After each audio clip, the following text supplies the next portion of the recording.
Oi, gente, essa aula é para os alunos dos oitavos anos. Como vocês estão sem livro didático e a apostila ainda não chegou, e nós ainda estamos retomando algumas coisas que vimos aí no primeiro e no segundo bimestre, a gente vai estar trabalhando com um textinho que está ali no site da Overbevolking. Gostaram do meu inglês, né? Perfeito. Ele vai falar justamente sobre superpopulação. No texto que eu havia passado, ou melhor, no conteúdo que eu havia passado na última aula, a gente falou sobre população, só que eu trabalhei com um livro didático. Alguns de vocês tiveram lá o conteúdo impresso na escola, né? Porque eu tirei foto das páginas, porque vocês já não têm mais o livro. Mas enfim, aí a gente vai ter mais esse textinho que eu vou também estar compartilhando com quem está à distância e com os alunos que estão lá na escola, tá? Então, a gente vai falar sobre assunto de superpopulação ou, como está aí no site, sobrepopulação, tá? Como é colocado aí logo no primeiro parágrafo, a superpopulação seria um dos grandes problemas mundiais, né? E um dos pontos que eles apontam aí justamente a questão da falta de comida, água potável e de energia, tá? E a cada país do mundo ele vai ser afetado de alguma maneira, tá? Vale lembrar o seguinte, alguns pontos importantes, né? Que os países aonde se encontra a maior quantidade de pessoas vivendo, ou são os países mais populosos do mundo, seria os países que estão localizados na região ou no continente asiático, mais precisamente a Índia e a China, que são considerados países que chegaram à população, ao seu bilhão populacional, tá? Aí tem outro termo que a gente utiliza bastante, a questão de populoso e povoado. Populoso é um país que possui, independente do número de sua população, a sua distribuição de maneira irregular, uma distribuição irregular populacional, por alguns fatores, pode ser ele fator econômico, fator político ou mesmo um fator natural, que é o que acontece na maioria das vezes, tá? A China, o grande problema da China está justamente na questão do seu relevo, né? Mais ao norte lá é um relevo bastante montanhoso e tal, que difícil permanência das pessoas, então grande parte das pessoas vivem mais no sul do país. Imagine a China, é um dos países que tem um vasto território, porém não tão muito habitado justamente por causa dessas questões geográficas. É, Também a questão, vale a pena dizer a questão também do sistema econômico, que é um sistema econômico que tem gerado bastante emprego e tal. No entanto, ainda mantém-se aquela questão um pouco mais conservadora de ditadura que de certa maneira oprime a população. Inclusive, uma das polêmicas que teve dos períodos de tensão foi justamente a questão de Hong Kong, né? Que não pertencia a China, que estava sob domínio do Reino Unido e que há pouco tempo voltou-se a ser anexado e que ainda resiste a esse regime um pouco mais autoritário aí da China. Então a gente vai ter alguns problemas que vai envolver também essa questão política da China, mas isso não relativa à questão que a gente está colocando, que é a questão populacional, tá? As questões populacionais da China, né, a questão da má distribuição populacional, a densidade demográfica populacional irregular da China, está ligada justamente à questão do seu relevo ao norte. Tá? A Índia aí é um outro problema, que a Índia é um país pequeno se comparado à China, no entanto, a sua população também já chegou na casa do bilhão. E fora as questões tradicionais, históricas, né, que a Índia, como vocês sabem, é um país que é dividido em castas, ou seja, é uma cultura que, de certa maneira, exclui algumas etnias que compõem a própria população indiana, e isso contribui de certa maneira com a exclusão social, com a desigualdade social e com o preconceito étnico dentro de um país que tem uma população na casa de 1 bilhão, é uma coisa bastante complicada, certo? Ao contrário da China, a Índia não apresenta um quadro de desenvolvimento tão grande em relação ao quadro, em comparação à Índia, ok? Mas voltando ao assunto, gente, um dos pontos que é colocado aí no texto é a questão da comida, da falta de água potável, obviamente, né? Por quê? Porque a gente tem que entender que a exclusão e a desigualdade social vai gerar falta de comida porque falta condição econômica. Só que não pode também condicionar o número de população à falta de alimento, porque a falta de alimento está justamente ligada às questões socioeconômicas, a questão de distribuição igualitária de bens, de renda. Então, foi-se o tempo em que se dizia que o problema da falta de alimento era o número de população. Essa é uma teoria ultrapassada, seria a teoria malthusiana. Essa teoria já não existe mais, já foi colocada em xeque, uma vez que já foi comprovado que o problema da falta de comida está justamente na imposição econômica das grandes potências do mundo, que impedem o desenvolvimento das nações subdesenvolvidas, tá? Impedem de maneira assim muito gritante, né, de imposições econômicas, de sanções econômicas, a questão de impor que os países do hemisfério sul devem ser apenas fornecedores de recursos naturais e mão de obra barata, impedindo assim o seu desenvolvimento tecnológico, industrial. Então, infelizmente, o problema está ligado a essas questões, não ao número de pessoas, certo? Então, o número de população não tem a ver com a falta de comida. A falta de comida está ligada a uma distribuição igualitária de renda, certo? Por quê? Porque produção de alimento, terra a ser cultivada tem, o Brasil é um grande exemplo disso. O grande problema está justamente em quem controla esses latifúndios e quem controla a riqueza, e não o número de pessoas, tá? Falta de água potável, outra questão, falta de estrutura. Se você tem um país com bastante pessoas, mas tem uma estrutura adequada ao ponto de você poder fornecer água potável, né? Por exemplo, pegar a Índia, por exemplo, o Rio Ganges é um rio volumoso, no entanto é um rio poluído. É um rio sagrado e ao mesmo tempo poluído. Né? Então, quer dizer, falta de infraestrutura, né? Então tem todas essas questões que não podem ser ligadas à questão de número de pessoas, porém a falta de vontade política, a falta de distribuição igualitária de renda, falta de energia, né? Também outro ponto, né? É necessário que se invista em infraestrutura que gere energia para todos, né? Uma energia limpa de preferência, né? Mas tudo isso pode ser resolvido. Não é a questão do número de pessoas, mas sim de como esses países são administrados politicamente, tá? Outro ponto que é importante dizer, o Brasil, por exemplo, o Brasil é um país populoso, mas em relação ao seu território, é o quinto em extensão territorial. Ou seja, o Brasil é o quinto país em extensão territorial, no entanto, sua população está mal distribuída. Tá? O Brasil tem cerca de 220 milhões de habitantes, bem longe ainda de chegar na casa do bilhão. No entanto, é considerado um país bastante populoso e pouco povoado. As relações, os fatores que explicam esse problema do Brasil estão mais ligados também às questões tanto geográficas como questões socioeconômicas, tá? Geográfico, primeiro, a questão da Amazônia, gente. Não pode simplesmente pegar uma motosserra, tirar todas as árvores de lá e construir cidades. Não, isso é ilegal. Vale dizer que nesses 2 últimos anos aí, nesses 3 últimos anos aí do governo atual, o país inclusive correu o risco de perder relações econômicas com a União Europeia, justamente porque eles entendiam que o governo era responsável pelo avanço das queimadas no planeta, tá? No avanço das queimadas na Amazônia, tá? O que acontece, gente? O governo atual afrouxou as leis ambientais, a fiscalização, e o que facilitou então a entrada, o avanço de madeireiros e de poceiros, que inclusive invadiram terras indígenas com o objetivo ou de plantar soja, ou de plantar pasto, ou então de tirar a madeira mesmo para poder exportar.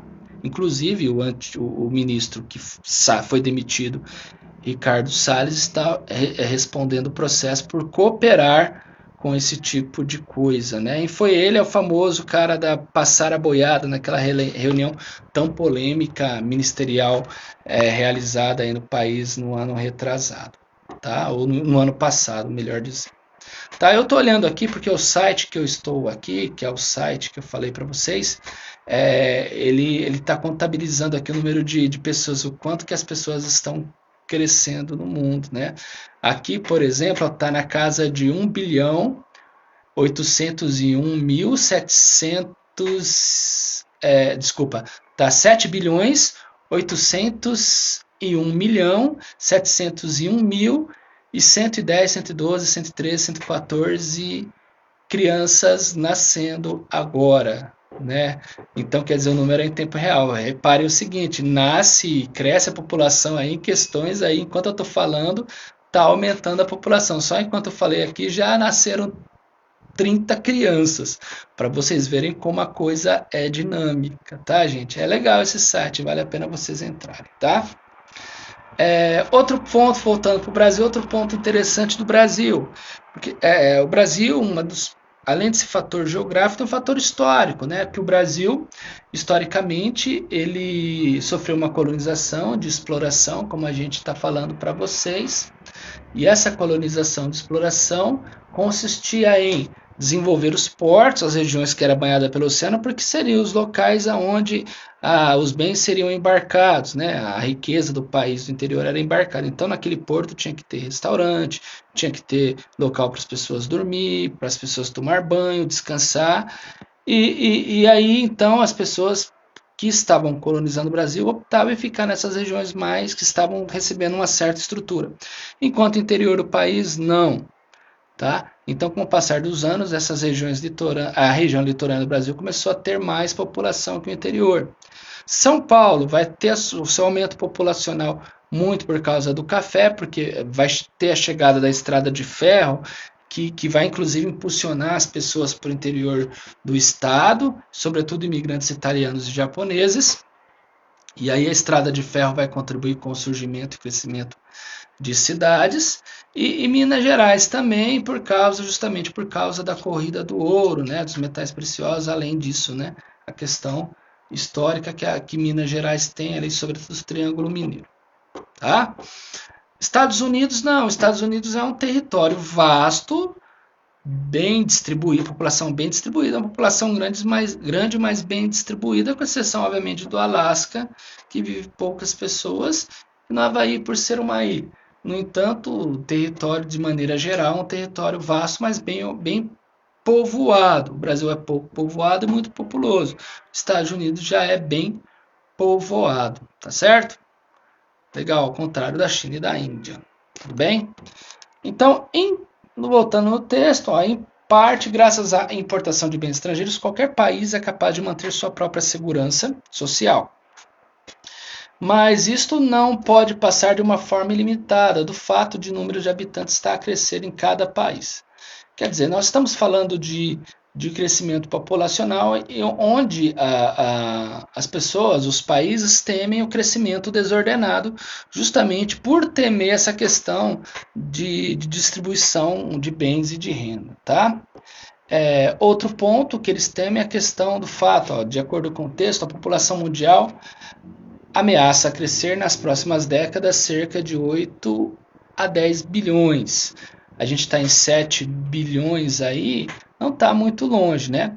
Existe uma boa hipótese de que mais e mais países irão necessitar de seus próprios produtos. Quer dizer, a questão de volume de exportação e importação. Para o Brasil até que é bom.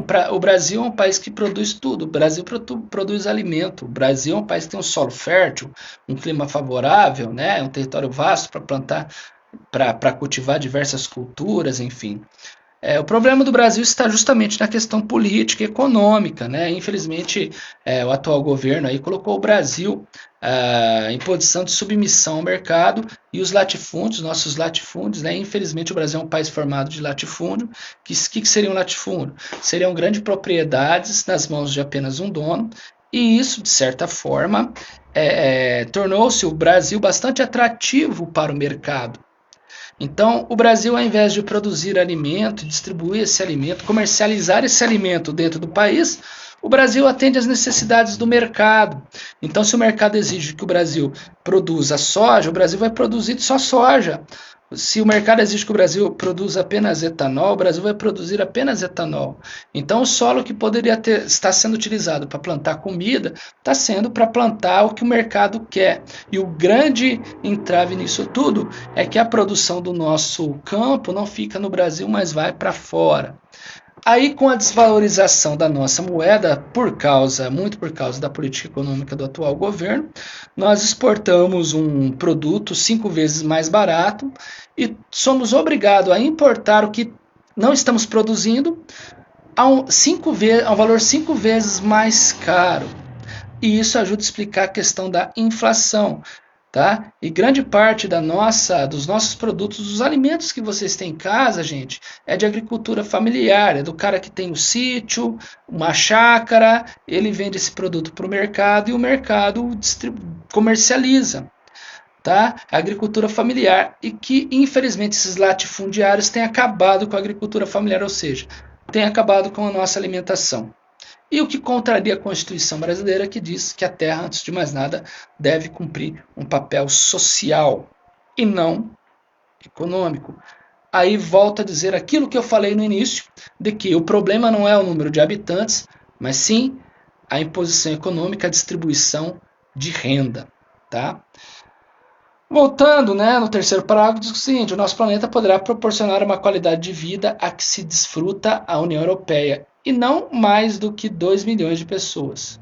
Como uma população entre 8 e 10 milhões, a segurança social por essa a escala mundial irá baixar para o pobre agricultor que dificilmente consegue sustentar-se a si próprio e não sabe nada de segurança social. Quer dizer, o que eles estão falando, eles entendem que a questão da distribuição, do desenvolvimento para o site só será interessante para 2 bilhões de pessoas. O restante, infelizmente, vai viver aí com problemas socioeconômicos, que é o caso do Brasil. Outro ponto que é colocado num dos parágrafos aí é a questão do clima, as alterações do clima, o aquecimento global, tudo, certo? Mas vale dizer que a questão do clima não tem muito a ver com o número de pessoas. Isso também já é algo que foi derrubado, algo que foi contestado. Por quê? Porque quem polui, quem contribui com o aquecimento global, são os países industrializados. Eles são os responsáveis, E justamente são os países que são considerados grandes potências econômicas, os países mais industrializados, que se recusaram a assinar o Tratado de Quioto, que é aquele tratado que é um acordo entre os países que teriam que diminuir a poluição na atmosfera. São poucos. Então é um problema que nós temos. Então, na verdade, a população ela não está gerando um problema climático, não é responsável pelo aquecimento global. O problema responsável pelo aquecimento global são as indústrias, que não respeitam o meio ambiente. São essa agricultura, essa agroindústria, que causa impactos ambientais. Porque quando você desmata para plantar soja, para plantar cana, você não está trocando 6 por meia dúzia, não. 6 por meia dúzia seria: eu vou cortar o cerrado e plantar o cerrado. É você reflorestar de acordo com as características daquela região. Não da forma que a agricultura faz. Simplesmente eu vou devastar essa área e vou plantar soja, vou plantar cana. A cana faz muito mal para o solo. A cana não é daqui. Então, se é uma cultura que não é do nosso país, obviamente que ela vai modificar o ecossistema e causar algum impacto. O grande problema é que isso não está gerando nenhum bem para a população e muito menos para o planeta. Tá? A cana ela tira a oxigenação do solo, que gera aí as erosões, as vossorocas. O estado de São Paulo é o campeão mundial de perda de solo. E solo, ao contrário da água, não é um ciclo. Se você perde o solo, você não consegue recuperar. Você está jogando, na verdade, comida fora para alimentar a agroindústria.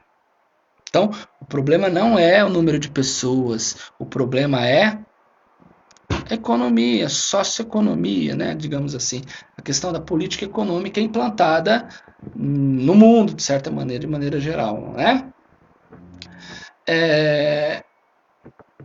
Outros pontos que eles colocam, aumento de automóveis, a questão do aumento de cidades e tal, tudo bem, isso, certo, o asfalto, de certa maneira, o efeito estufa é consequência muito da cidade, da poluição atmosférica provocada por automóveis, mas hoje tem surgido aí outros tipos de automóveis, né, automóveis elétricos que podem contribuir aí com pelo menos reduzir a poluição atmosférica, certo?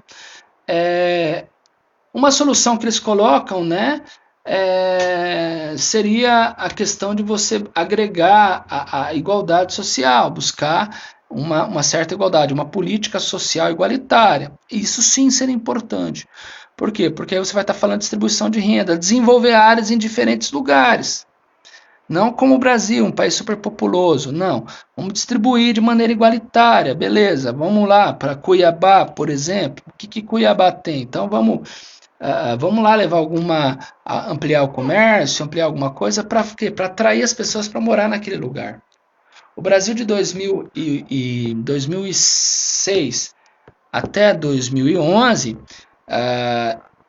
investiu muito na região nordestina e muitos nordestinos e filhos de nordestinos, netos de nordestinos que viviam na região sudeste, sentiram segurança em voltar para a região nordestina. Por quê? Porque o Nordeste, nesse período, foi a região que mais se desenvolveu.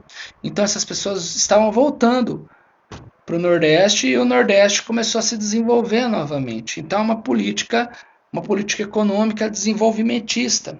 Isso é importante. Isso resolveria esse problema de populoso e povoado. Certo? Além disso, né, o crescimento populacional, embora, como eu falei, seja problemático, as questões problemáticas na superpopulação está justamente na distribuição de bens, está justamente na falta de desenvolvimento e, lamentavelmente, não existe vontade política para que ocorra a solução desses problemas, uma vez que se desenvolver o hemisfério sul, o hemisfério norte não vai ter ninguém para explorar.